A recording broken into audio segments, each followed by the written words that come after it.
With the most famous rock and roll recordings of the 1980s and over 6 million audio interfaces sold by 2023, Focusrite is one of the most popular audio brands in the world. I'd be willing to bet you've owned one, you're currently using one, or you've enjoyed hits recorded on Focusrite gear. But what if I told you Focusrite was actually founded by Rupert Neve and inspired by Sir George Martin, aka the Fifth Beatle? They played a pivotal role in creating some of the most insanely rare and valuable recording consoles in the world, which led to some of the most insanely popular and affordable audio products ever made. And today, we're going to connect the dots. This is the audio brand history of Focusrite, narrated by me, Reid Stefan, realest puppet in the game. This is a special 40th anniversary timeline of how Focusrite shaped the audio industry over 4 decades. And you're not just going to hear it from me, because I've got an exclusive interview with Focusrite's head of marketing, Nicholas Howlett, who's worked there for over 12 years. We've had so many arguments internally as a business about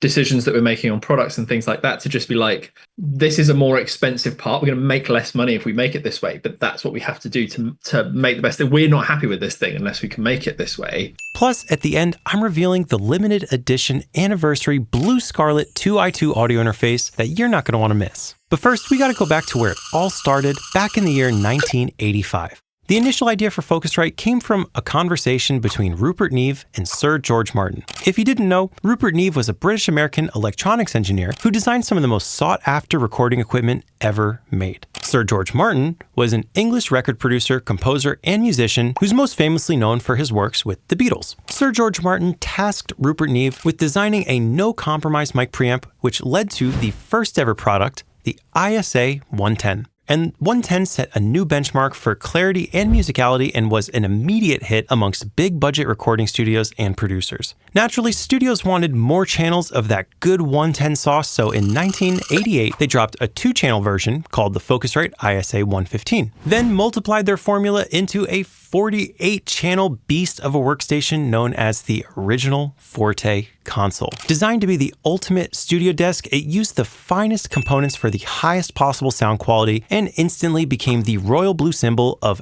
audio engineering excellence. But this was not a mass-produced product yet. In fact, only 2 original Forte consoles were ever created. One for Electric Lady Studios, and the second for Master Rock Studios. But on the flip side, the ISA 110 and ISA 115 preamps were selling like hotcakes because everybody wanted their slice of that renowned sound quality, which laid the foundation for the rest of the Focusrite products to come. By April 1989, Chairman Phil Duddridge acquired the newly thriving Focusrite company to continue Rupert Neve's vision with renewed energy and innovation. Even to this day, Phil Duddridge is still the chairman of the Focusrite company, which is really impressive considering he's been there since the beginning. But that leads us to the 1990s, which is another huge decade of innovation for Focusrite. In 1990, the Focusrite Studio console was released, featuring the trusted ISA 110 and 130 circuits. It received widespread acclaim for its sound quality, but consoles are naturally big, complex, and expensive, and only 10 Focusrite Studio consoles were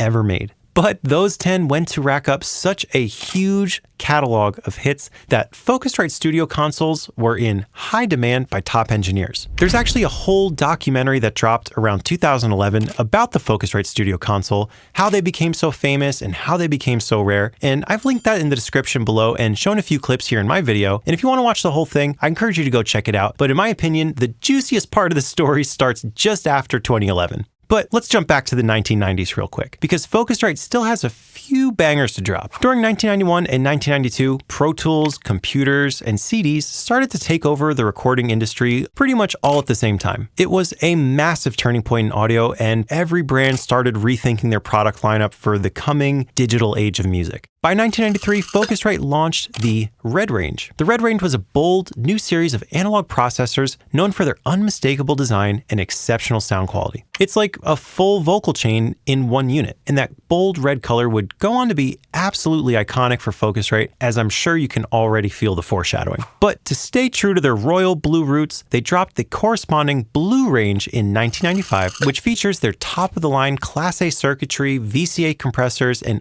ultra-transparent EQ and dynamics, which became particularly trusted by mastering engineers for that clarity and accuracy. In 1996, Focusrite complemented their blue and red products with the Focusrite Green 3 voice box. I bet you didn't know about this one. It gave producers that sonic familiarity of Focusrite, but without spending thousands of dollars on bulky rack gear or hundreds of thousands of dollars on a console. And by 1998, the home studio era is well underway, and Focusrite pushes the envelope once again with the Platinum range. This is their first attempt at bringing the highest quality professional grade audio sound into the home studio. Back in 1998, you still needed big complex Pro Tools cards installed in your computer to make any sort of digital recording. However, the Platinum range was huge for getting a standard quality out of your microphone to go into your Pro Tools rig or your 8-track tape recorder if you were on a lower budget. It's still not a digital device, but that's coming next. There were no popular audio interfaces using USB until well after the turn of the century, around 2002.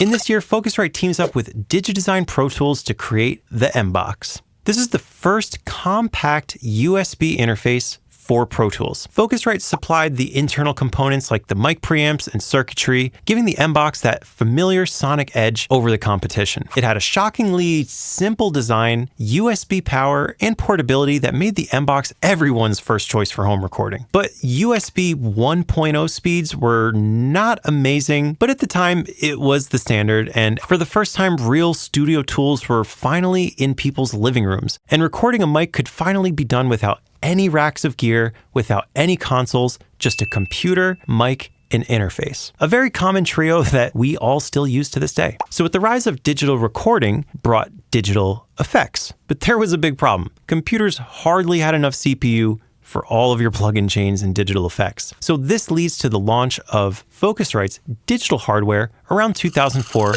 called Liquid Channel. This was some groundbreaking tech that blended analog inputs with digital processing algorithms, or what we would refer to today as DSP. It was one of the first products to digitally recreate and emulate vintage analog mic preamps and compressors with algorithms. By 2005, USB 1.0 tech is starting to become eclipsed by this new kind of cable Apple invented called FireWire. This allowed you to reduce the latency of your audio interface, record more channels simultaneously, and increase the overall quality of the audio in your home studio. Focusrite re-entered the digital audio interface market in 2005 with the launch of Sapphire. Sapphire combines the power of FireWire connectivity with the trusted analog mic preamps Focusrite has always been famous for. It brought true pro-quality audio conversion to the growing world of computer recording and quickly became a studio staple in both home studios and professional settings. And FireWire technology remained the standard for the next 5 to 7 years until USB 1.0 finally caught up with USB 2.0.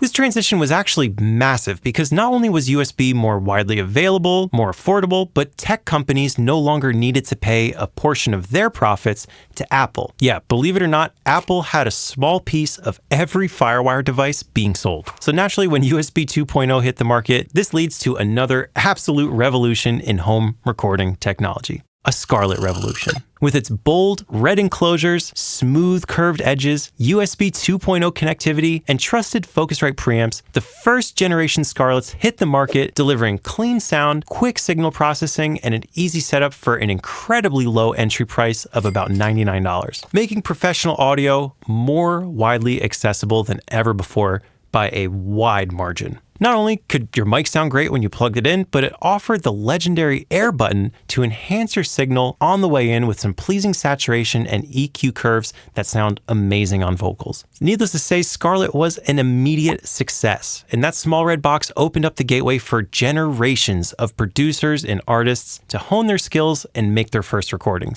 What were some of the challenges in either developing, marketing, or planning that first generation Scarlett in 2012? We have to remember it was a completely different landscape back then, right? So USB interfaces were still a relatively new thing. And actually home recording as a concept was totally different to what it is now. It was way smaller. There are way fewer people doing it than are doing it now. The kinds of people who were doing it were very often from a music tech background or that kind of thing. So they were looking for a very different thing from a product. So what we were really trying to do was bring something to the market that was different and kind of move on from these really utilitarian, super functional boxes, which is what most interfaces were at that time, right? Even our own Sapphires were. They looked like almost these kind of industrial devices, right? Very rectangular, really hard edges, very sort of scientific looking controls here and there. And it sounds silly, but down to the fonts that we were using on the boxes, right? It looked like something out of a, like the space shuttle or something like that. With Scarlett, like I say, we wanted to acknowledge that times were changing, things were moving on. And with those first unibody Scarletts with that aluminium case, because those actually weren't the first Focusrite products to bear the Scarlett name. We had a product a year before that in 2011 that was it was basically a sapphire with a red front. Mm-hmm. We wanted to make the experience really great. And so there was a lot of stuff happening behind the scenes, like sorting our support team out and scaling that up and all of that kind of thing. But yeah, it was really about the design as well, and presenting a product that felt like it was much more aimed at music makers rather than tech users or like people who had this more experienced background or had maybe, done music tech at university or college or sort of things like that. And it felt much more like something aimed at a musician and had a little bit more passion sort of soaked into it, if you like. So, and I think we achieved that. I'm curious, was it an immediate bestseller or was it a slow growing product? We know that by 2023 you sold 6 million units, which is insane. But at the very start in 2012, what did it look like? We weren't the brand that we are now. We had a lot of success with Sapphire 6 USB. That was quite a popular product, but Sapphire 6 wasn't the Scarlett of its day. It was just a little bit more popular than other choices that you could make at the time, right? So when we brought Scarlett out, the hope was really that it was going to take over from Sapphire 6 and do at least as well as that, right? We didn't have these big lofty goals that we were going to, be the best-selling interface of all time and all that kind of thing. And we did achieve that. And I think more importantly to us, the customers who were choosing Scarlett were having this great experience that we wanted them to have. They loved the design, they loved the product that we had. And yeah, as became a bit of a theme for Scarlett throughout its now, 13-year lifespan, 14-year lifespan, people recognized it. They almost instantly knew what it was when they saw that unibody chassis, that red aluminium. So it was definitely a success in that regard. But yeah, nothing compared to what's happened since then. I know by today's standards to say, oh, this audio interface works with any DAW, that's like standard. But I feel like back in 2012, that was actually huge to have an interface that could work with literally any software you wanted to plug into. I feel like that was a super attractive selling point to me. Was I was exploring other softwares, and this interface allowed me to do that. We have to remember back then as well, there also wasn't, so with Mac now we have class compliance, so we can make a device, you plug it in, you don't need a driver, and it kind of just works. We didn't even have that back then. So the challenges that our firmware engineers and people like that had to overcome just to make this thing usable for most people. Yeah, I'd like to think that us succeeding there is one of the reasons why we're able to be as popular as we were. In that same year of 2012, Focusrite also dropped their flagship RedNet audio interfaces for large-scale studio setups, live venues, broadcast, or any audio system that requires the highest quality audio and the lowest possible latency. And in 2015, they sort of split the difference between Scarlett and RedNet by dropping the Claret interfaces. Claret was designed for the higher-end customers who wanted the speed and performance of Thunderbolt, but without such a giant unit. It combines ultra-low latency, 24-bit 192 kHz conversion, and new mic preamps modeled after the classic ISAs. So as far as Focusrite's interface lineup goes, they've got their low, medium, and high budget offerings completely covered. So for the next few years, the timeline is more about refinements and new generations rather than completely new products. Next, the Focusrite Scarlett second generation lineup was released in 2016. This featured a refreshed appearance plus improved audio converters, support for 192 kHz sample rate, plus an included bundle of plugins to install and use in your DAW. The plugin pack is actually still included with Scarlett's today, and the selection has grown quite a bit. This is also the birth of the Focusrite Control app, but honestly, it started out extremely sparse and basic. In 2018, the Focusrite Claret lineup gets upgraded from FireWire to USB-C. This brought professional level audio to an even wider audience, plus the lineup expanded into the 2 pre, 4 pre, and 8 pre options to literally fit any studio size. This boasted 24-bit 192 kHz low latency audio with those legendary preamps and the infamous air button that Focusrite was famous for. And just 1 year later, Focusrite drops the Scarlett 2i2 3rd generation in the summer of 2019, and it was just a magical time to be a music maker. This update introduces USB-C connectivity, improved mic preamps, better quality sound when you're using those higher sample rates, and enhanced dynamic range for your audio playback. Its form factor was smaller, lighter, and more portable than ever before, and I literally brought mine everywhere. Another feature that made the 3rd generation Scarlett special was the Hitmaker expansion. This gave you an even bigger list of plugins that you could use in all your production, mixing, and mastering. I think a producer in any genre has a healthy respect for preamps because they know how much better it makes any microphone sound. You could spend your whole budget on your microphone, but without an amazing preamp to really drive it, it never reaches its full potential. The preamp it's such an important part of the work that we do, and it's something that really sets us apart, in my opinion, from a lot of the other devices that you could choose then and now. Obviously, as you've touched on, we've got this great storied history of creating preamps and analog gear and all of that kind of thing. And in their day, every one of those iconic bits of Focusrite gear, starting with the consoles, what became ISA, was all about, again, in context, being this super clean, super low distortion, very honest, but great sounding preamp. And we've tried to honor that legacy with every product that we've made. And yeah, you can't capture that on a spec sheet. You can't represent how good something sounds with a few numbers here and there, but consistently our customers hear that. We know that you're going to plug a mic in exactly like you say. You're going to hear the best that mic can sound. It's something that's super important to us, super important. In 2021, the Claret lineup gets renamed to Claret Plus because it receives some huge internal upgrades with improved analog to digital converters as well as digital to analog converters. That means your sound coming in sounds better and the quality going out is improved as well. And naturally, the Claret Plus range offers a solid step up from the specs and converters in the Scarlett range. Fast forward to 2023, Focusrite announces they've passed over 6 million units sold, making them the best-selling audio device ever. But they don't stop there. Focusrite then makes their largest push forward in August of 2023 with the Scarlett 4th generation audio interfaces. This generation offers even better analog to digital converters, even better microphone preamps, and even better dynamic range, and a new feature that I was very excited to see, a dedicated power supply port for when your laptop doesn't provide consistent or strong enough of an electrical current for your accessories. They've also moved the mic inputs to the back, which I find much cleaner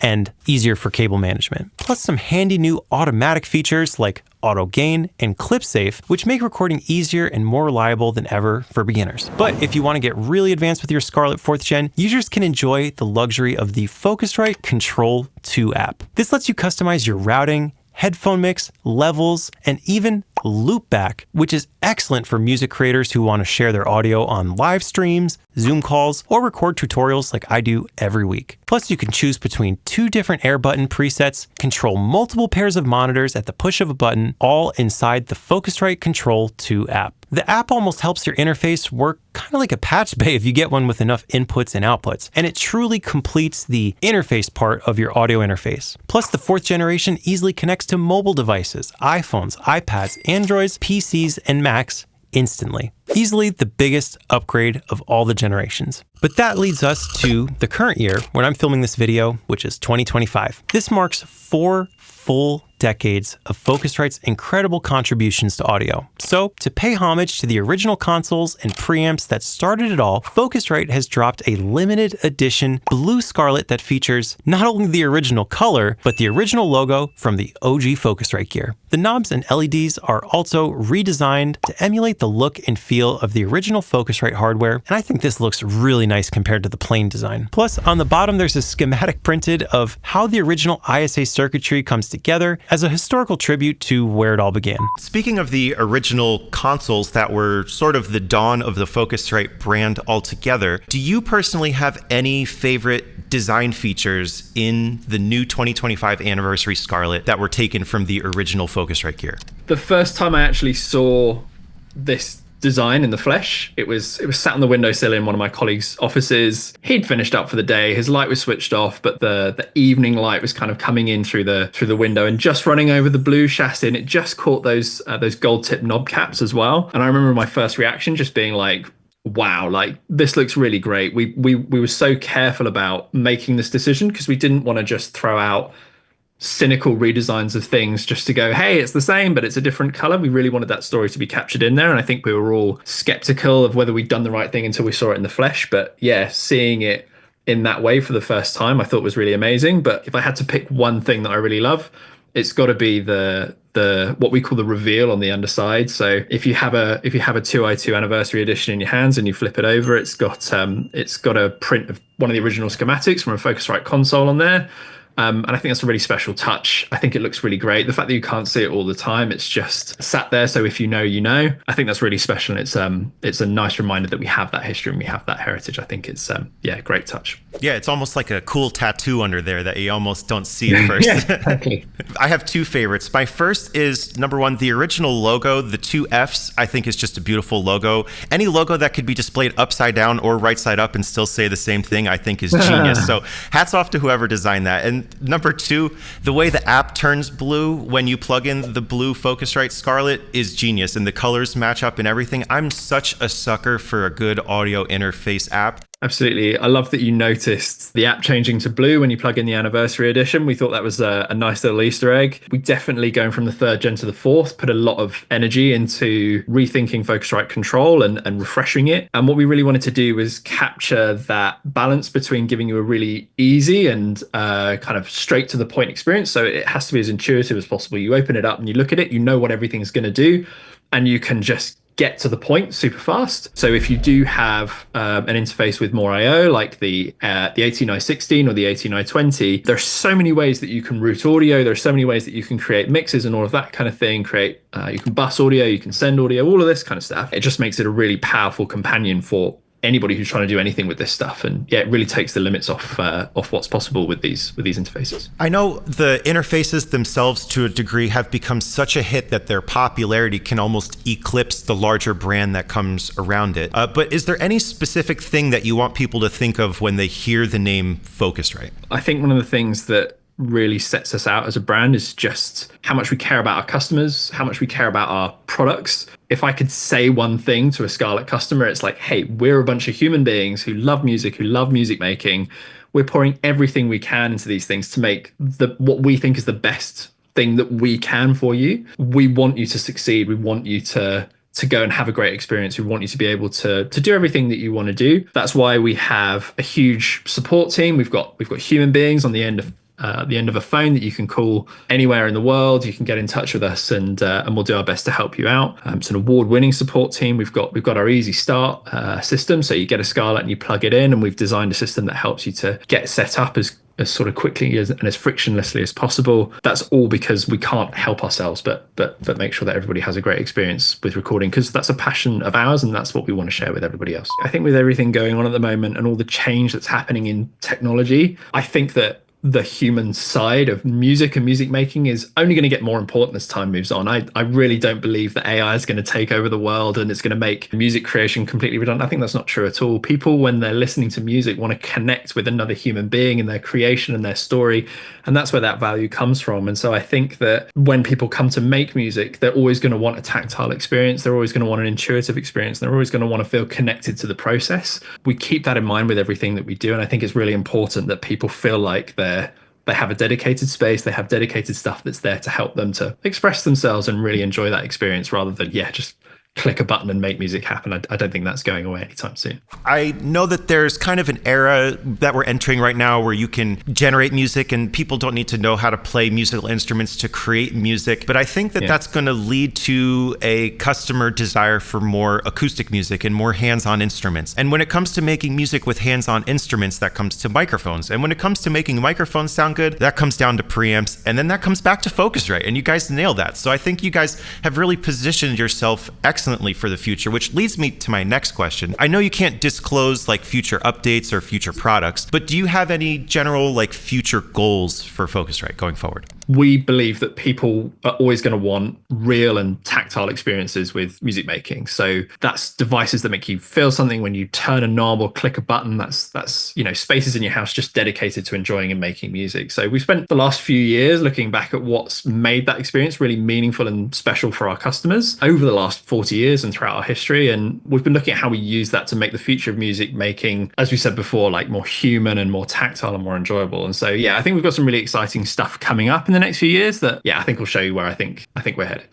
In your opinion, what do you think gives Focusrite such amazing longevity? 40 years is way more than most audio brands can say.